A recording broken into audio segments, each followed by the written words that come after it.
semuanya, perkenalkan nama saya Laurencia Nona. Saya kelas 11 Bahasa dari SMA Katolik Kelahiran Daud. Tujuan saya membuat video ini untuk memenuhi tugas sastra Indonesia yang diamput oleh Bapak Januarius W. SPD. Pada video ini saya akan menjelaskan periodisasi sastra. Apa sih periodisasi sastra itu? Periodisasi sastra adalah pembabakan waktu tentang perkembangan sastra yang ditandai dengan ciri-ciri tertentu. Secara berurutan, periodisasi sastra dapat dibagi ke dalam beberapa angkatan. Yang pertama, Angkatan Pujangga Lama. Yang kedua, Angkatan Sastra Melayu Lama. Yang ketiga, Angkatan Balai Pustaka. Yang keempat, Angkatan Pujangga Baru. Yang kelima, Angkatan 1945. Yang keenam, Angkatan 1950.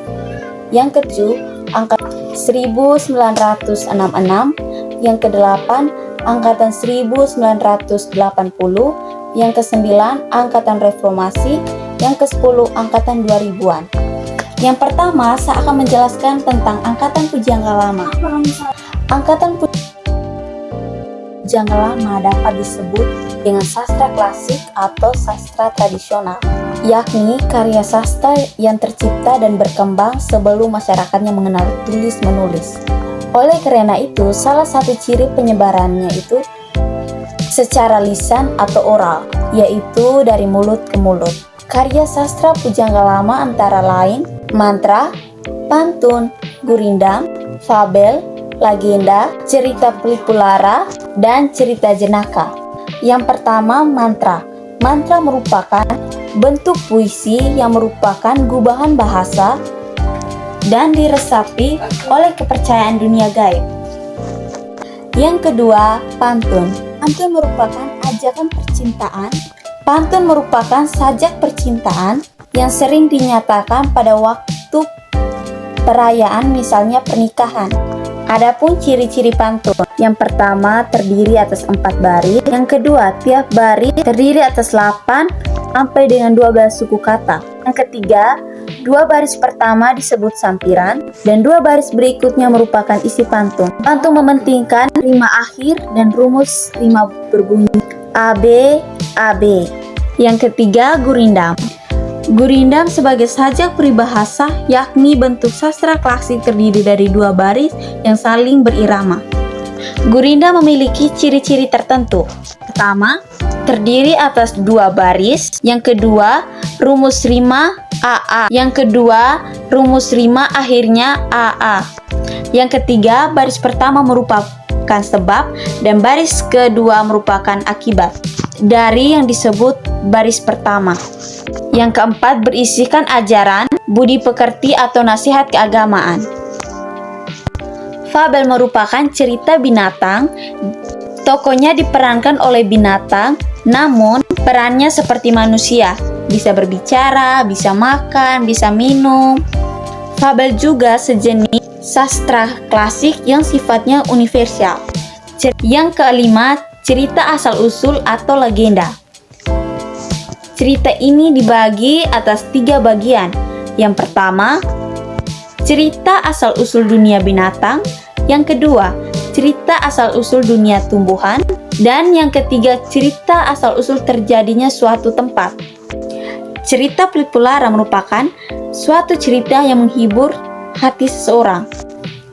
Yang ketujuh, cerita jenaka.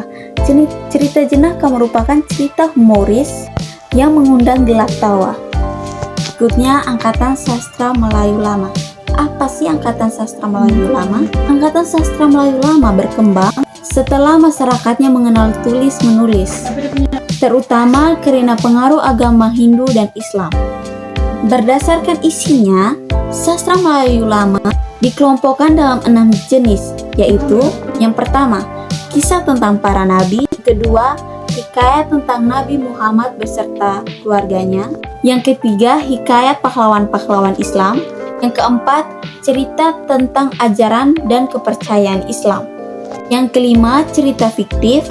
Yang keenam, cerita fiktif atau tasawuf. Selanjutnya, sastra Indonesia modern. Apa sih sastra Indonesia modern itu?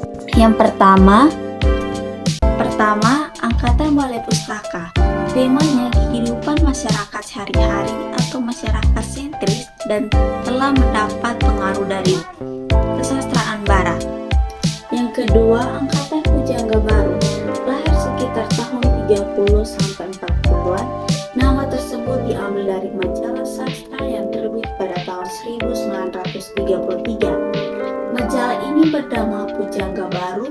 Majalah ini dipimpin oleh Sultan Takdir Ali Sebana, Amir Hamzah, Sanusi Pane. Karya-karya pada periode ini mulai memancarkan jiwa yang dinamis dan tidak mempersoalkan lagi tradisi sebagai tema sentralnya. Yang ketiga, Angkatan 45.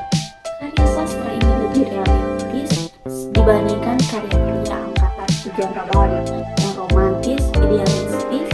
Periode ini disebut sebagai Angkatan Charlie Anwar dengan Angkatan Kemerdekaan. Yang keempat, Angkatan 50 ditandai dengan terbitnya majalah sastra kisah asuhan H.B. Jasi. Jadi angkatan ini adalah karya sastra yang didominasi dengan cerita pendek dan kumpulan puisi.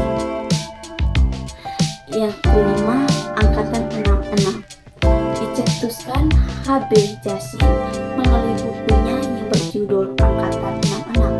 Angkatan ini lahir bersama dengan kondisi politik Indonesia yang telah mengalami kekacauan akibat teror dan merajalelanya paham dan ideologis yang mengancam Pancasila. Yang keenam, Angkatan 70-an. Kemunculan sastra semacam ini dipelopori oleh Sutarji Kazum Bakri. Umum adalah dikesampingkannya unsur makna kontemporer. Yang ketujuh, Angkatan 80-an. Pada persoalan ritual agama dan kekerabatan ditandai dengan roman percintaan.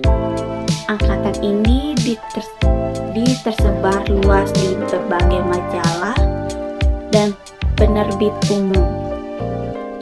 Yang kedelapan, Angkatan Reformasi muncul bersama dengan peristiwa tahun 1998. Angkatan ini ditandai dengan beratnya karya sastra, puisi, cerpen maupun novel yang bertema sosial politik. Yang kesembilan, Angkatan 2000-an ditandai dengan karya-karya cenderung bertani dan vulgar. Sekian penjelasan dari saya, semoga bermanfaat untuk teman-teman semuanya. Terima kasih. Salam literasi.